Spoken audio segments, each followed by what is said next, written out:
Good afternoon, students. How are you all? I hope you are all fine. Today is our English second paper class.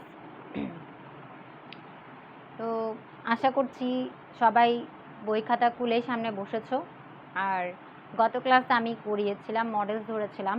মডেলসের আমি প্রথম দিকে একটু তোমাদেরকে শুরুতেই ক্লাসগুলো আমি একটু রিভিউভাবে বলে দিই, যাতে আমরা কি পড়েছি সেটা আমাদের মেমোরিতে একটু সেট হয়ে যাক।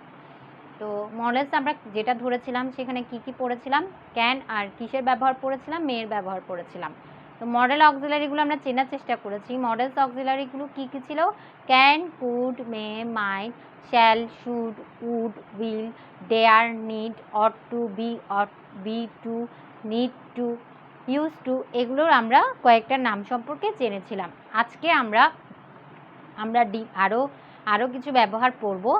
সো ক্যান আর মেয়ের ব্যবহারগুলো আমি আশা করছি তোমরা খাতায় লিখে এবং পড়েছো।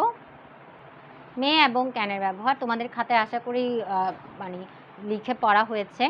তো আজকে আমরা চলে যাচ্ছি আজকে আমাদের মডেলসের ক্লাসে। আমরা পড়বো আজকে শুডের ব্যবহার। আমরা কি পড়বো আজকে? শুডের ব্যবহার পড়ব।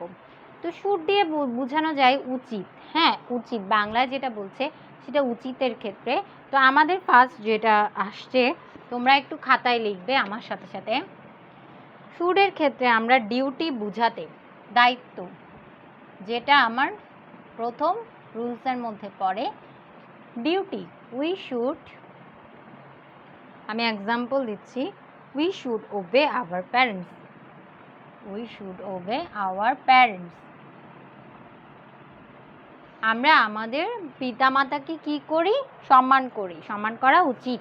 হ্যাঁ, ডিউটি দায়িত্ব বুঝাতে আমরা কি ইউজ করছি? মানে শুডটা ব্যবহার করছি। তারপর দেখো অ্যাডভাইসের ক্ষেত্রেও সেটা বোঝানো যায়। অ্যাডভাইস প্রকাশ করতে কি ব্যবহার হচ্ছে দেখো, হি should stop smoking. He should stop smoking. He should stop smoking. তাহলে এখানে দেখো ডিউটি বা অ্যাডভাইস দুটাই দুই ধরনের ব্যবহার। ডিউটির ক্ষেত্রে দায়িত্ব বোঝাতে ব্যবহার হচ্ছে we should obey our parents. Advice উপদেশ বোঝাচ্ছে, উপদেশমূলক বাক্যর ক্ষেত্রে কি হচ্ছে দেখো, হি শুড স্টপ স্মোকিং, তার মানে ধূমপান করা বন্ধ করা উচিত, তার ধূমপান বন্ধ করা কি উচিত। তাহলে দুই রকমের সেন্টেন্সের ক্ষেত্রে আমরা শুডের ব্যবহার করছি। ডিউটি দায়িত্বর ক্ষেত্রে আমরা এটা ব্যবহার আনছি। আরেকটা হচ্ছে অ্যাডভাইস উপদেশমূলক বাক্যের ক্ষেত্রে আমরা এটা ব্যবহার করছি। একটু লিখে নাও, তারপর আমি মুছে দিচ্ছি।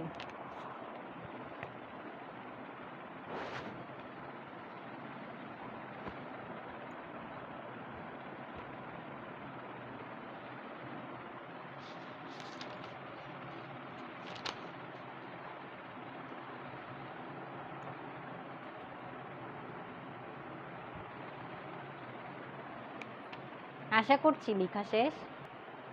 এটা একটু দেখো, একটু এক্সাম্পলটা অনেক বড়। উদ্দেশ্যের ক্ষেত্রে উদ্দেশ্য আমরা কি বলছিলাম বলো? পারপাসের ক্ষেত্রে কি হতে পারে শুডের ব্যবহার? The king went out in disguise so that no one should recognise him. The king went out, যখন একটা রাজা বাইরে বের হবে ছদ্মবেশে, ইন ডিসগুইজ মানে হচ্ছে ছদ্মবেশে, সো দ্যাট মানে এভাবে বোঝা যাচ্ছে নো ওয়ান শুড রেকগনাইজ হিম, তখন কেউ তাকে চিনতে পারবে না বা চিনতে পারা যাবে না। তাহলে উদ্দেশ্য, একটা রাজা রাজ্য থেকে বের হলে সে তার যদি ছদ্মবেশ ধারণ করে তাহলে কি তাকে চেনার কোনো ব্যাপার থাকবে না? অবশ্যই না, তাকে কেউ কি চিনতে পারবে না। তো এটাই একটা উদ্দেশ্য বোঝাচ্ছে পারপাসের ক্ষেত্রে। The king went out in disguise so that no one should recognise him. The king went out in disguise so that no one বা no another should recognize him. Note down please.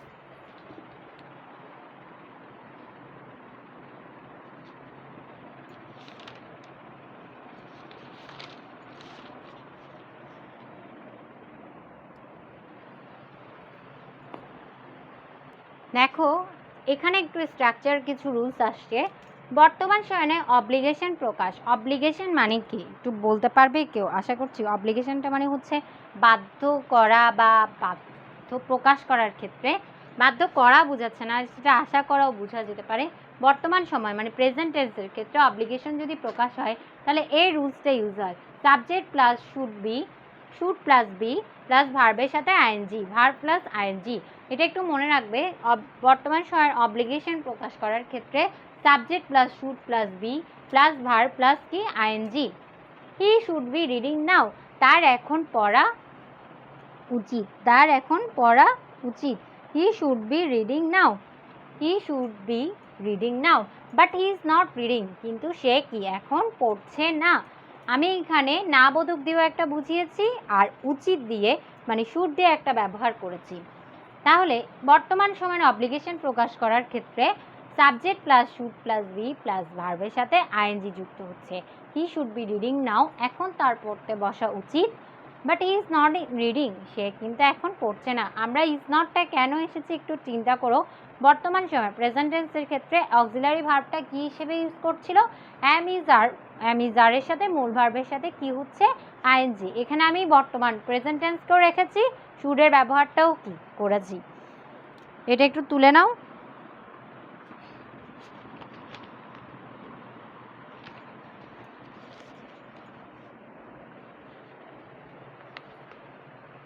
দেখো 5 নম্বরে কি বলছি, অতীত সময়ের obligation প্রকাশ। এখন আমরা past টেন্সের ক্ষেত্রে এটা ব্যবহার করছি।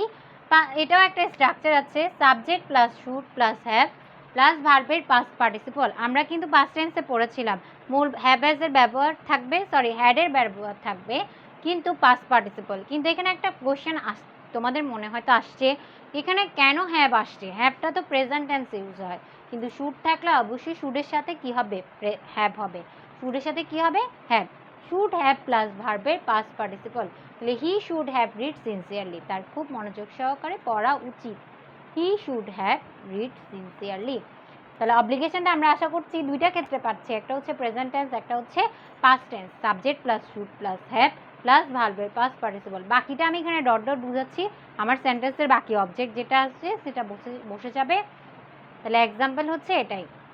এখন শুডের ব্যবহারটা তাহলে আমরা আবার একটু রিভিউ করব। প্রথম থেকে কি কি পড়িয়েছি তোমরা একটু মিলিয়ে নাও। প্রথমে আমাদের ছিল ডিউটি, ডিউটি মানে দায়িত্বর ক্ষেত্রে। তাহলে কি? We should obey our parents বা we should obey our teachers. Okay, তারপর হচ্ছে অ্যাডভাইস, অ্যাডভাইস মানে হচ্ছে উপদেশ। He should stop smoking, he should stop smoking. ঠিক আছে।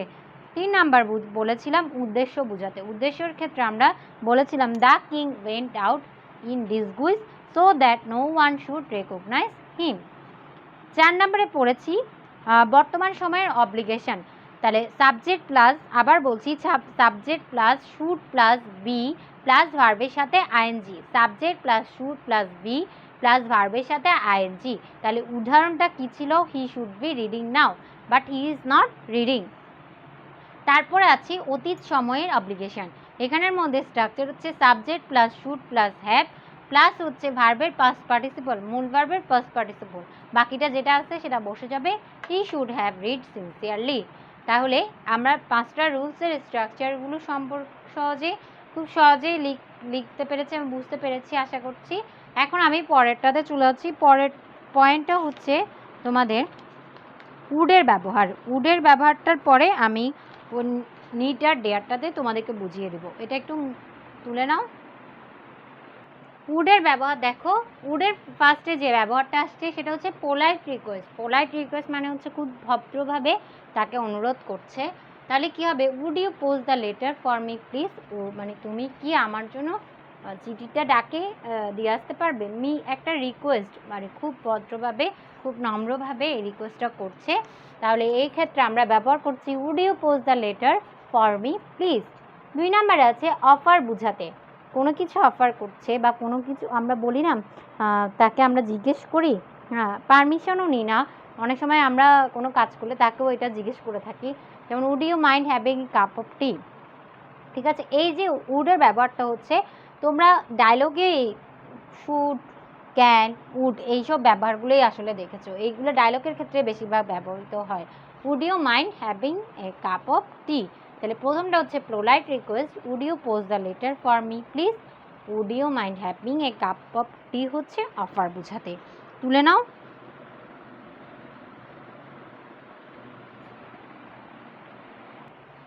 তারপর দেখো উদ্দেশ্য বোঝাতে কি কি হচ্ছে, he worked hard so that he would shine in life. He worked hard, যদি সে কঠোর পরিশ্রম করে তাহলে সে কি জীবনে উন্নতি করতে পারবে। লাইক, লাভ, হেট, কেয়ার, এই ওয়ার্ডগুলোর ক্ষেত্রে উডের ব্যবহার হয়। লাইক, লাভ, হেট, কেয়ার, এই শব্দগুলো যেখানে দেখবে সেখানে উডের ব্যবহার হবে। I would like to have a cup of tea. I would like to have a cup of tea, এটা একটু লিখে নাও, তারপর আমি উডের ব্যবহারটা আবার রিভিউ করে দিচ্ছি। আশা করছি তোমাদের তোলা শেষ। আমি ফার্স্ট থেকে বলছি, দেখো পোলাইট রিকোয়েস্ট বলতে কি বুঝাচ্ছে, would you post the letter for me please. 2 নম্বরে ছিল অফার বলতে would you mind having a cup of tea. 3 নম্বরে ছিল উদ্দেশ্য বলতে he worked hard so that he would shine in life. তারপর লাস্টে ছিল like, love, hate, care, glad বা হ্যাপি, এইসব শব্দগুলো যেখানে দেখবা সেখানের মধ্যেই উডটা বসবে, যেমন I would like to have a cup of tea. Okay, তাহলে উডের ব্যবহারটা আমরা এখন শেষ করেছি। এবার আমরা চলে যাব নিডের ব্যবহার। নিডের ক্ষেত্রেও কতগুলো ব্যবহার আছে, এগুলো আমাদেরকে সেমি মডেল বলা হয়। নিডটা একটু দেখব, এটা একটু তুলে নাও। নিডের ব্যবহারটা দেখো, নিডের ক্ষেত্রে কি হচ্ছে, নিডের ক্ষেত্রে আমরা এই ব্যবহারটা আনছি, নিড যখন মডেল হিসেবে কাজ করে তখন নেগেটিভ অর্থ প্রকাশ করে। হ্যাঁ, এটার ক্ষেত্রে আমরা নেগেটিভ অর্থ প্রকাশ করছি, মানে নাবোধক বাক্য বুঝাবে। তাহলে মডেল হিসেবে যখন নেগেটিভ অর্থ প্রকাশ করবে, তাহলে আমরা একটা এক্সাম্পল দিয়ে দেখি। He need not do it. He need not do it. Okay, তাহলে এটা একটু লিখে নাও, নিড যখন মডেল হিসেবে ব্যবহৃত হয় তখন নেগেটিভ অর্থ প্রকাশ করছে। ঠিক আছে, তারপর আমি এই দুইটা, এখানে তেমন একটা কিছু নেই, জাস্ট কোথায় কিভাবে ইউজ হবে সেটা একটু দেখিয়ে দিচ্ছি। দেখো এখানে একটা রুলস, অতীতে কাজ করার দরকার ছিল না, ধারণা প্রকাশ করতে need not have plus past participle হয়।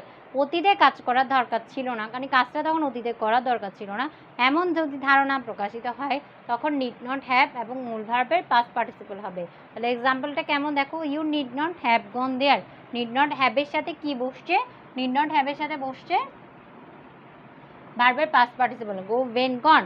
ওকে, এটা একটু তুলো।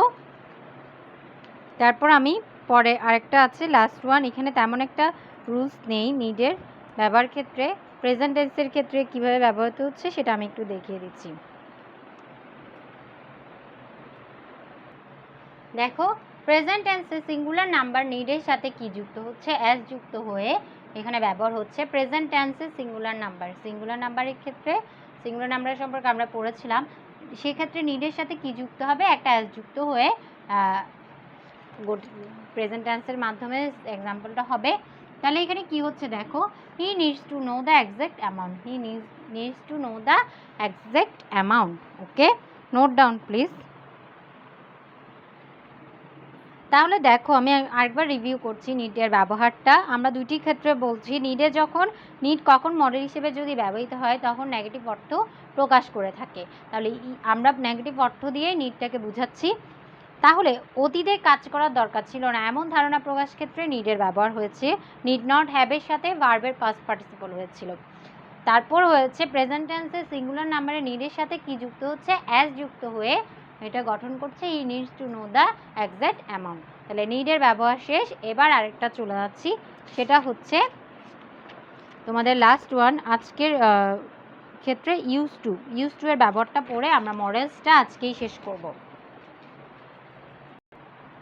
দেখো ইউজ টুর ক্ষেত্রে ব্যবহারটা কি বোঝাচ্ছে, অতীতের অনিয়মিত অভ্যাস। অতীতকালে আমাদের যেটা অনিয়মিত অভ্যাস ছিল, মানে বাজে অভ্যাস বলতে পারো, সেটা কেমন ক্ষেত্রে হয় দেখো ইউজ টুর ব্যবহার হয়। I use to drink tea, আমি অতীতে চা খেতাম না, আমি তখন চা খেতে পছন্দ করতাম আর কি। নাও আই ড্রিঙ্ক কফি, এখন আমার পছন্দ কি, কফি। তাহলে I use to drink tea, এটা অতীতের ব্যবহারের ক্ষেত্রে বলছে। এখন আমি কি পান করি, কফি পান করি। ঠিক আছে, তাহলে অতীতের অনিয়মিত অভ্যাসের ক্ষেত্রে কি বলছে, ইউজ টু ব্যবহার হচ্ছে। তারপর এটা একটু লিখে নাও, তারপর আমি 2 নম্বরে চলে আসছি। তাহলে দেখো নিয়মিত অভ্যাসের ক্ষেত্রে আবার কিভাবে ব্যবহার হচ্ছে। Omar use to lead a very simple life. Omar কি সহজ সরল জীবনযাপন করতে পছন্দ করত। ঠিক আছে, নিয়মিত অভ্যাস সবসময় এটা সবসময় এটা কি ব্যবহার হচ্ছে, অতীতও না কিছু না, অতীত বর্তমান সব ক্ষেত্রে এই জিনিসটাই বোঝাচ্ছে যে সে সহজ সরল জীবনযাপন করত। ওমর ফারুক, এটা নামটা। Omar use to lead a very simple life. Just দুইটা ক্ষেত্রেই নিডের ব্যবহার, ইউজ টু ব্যবহার হচ্ছে। এক হচ্ছে অনিয়মিত অভ্যাস, আর একটা হচ্ছে নিয়মিত অভ্যাস। আশা করছি এই দুটো তোমাদের ক্লিয়ার হয়েছে। আর একটু ছোট করে আরেকটা ব্যবহার পড়া দিচ্ছি, সেটা হচ্ছে বি ভার্ব। বি এর ব্যবহারটা মডেলের ক্ষেত্রে প্রায় আসে, এটা আমি এখন লিখে দেব। আচ্ছা, বি ভার্বগুলো কোনগুলো বলতে পারবে? অ্যাম, ইজ, আর, ওয়াজ, ওয়্যার, এগুলো কি বি ভার্ব। তো বি ভার্বের ক্ষেত্রেও মডেলে একটা ব্যবহার হয়। এখানে আমি দেখো দুইটা পয়েন্ট লিখেছি। ডিউটি মানে দায়িত্ব বোঝাতে কি হয়, I am to look after my old parents. I am to, আয়ের সাথে am, I am to look after my parents, my old parents. ঠিক আছে। 2 নাম্বার অর্ডার বলছে আদেশ। তাহলে কি হচ্ছে, the workers are to be obey their manager. শ্রমিকরা তাদের ম্যানেজারকে কি সম্মান করা উচিত। ঠিক আছে, এখানে বি ভার্বের এগুলো অ্যাম, ইজ, আর দিয়ে হচ্ছে। এখানে ভুল করলে চলবে না। বি ভার্বগুলো আমাকে আগে চিনতে হবে যে অ্যাম, ইজ, আর, ওয়াজ, ওয়্যার এগুলো হচ্ছে বিযুক্ত verb. I am to look after my old parents. 2 নম্বরে আছে অর্ডার বোঝাতে the workers are to be obey their manager. এটা একটু তুলে নাও।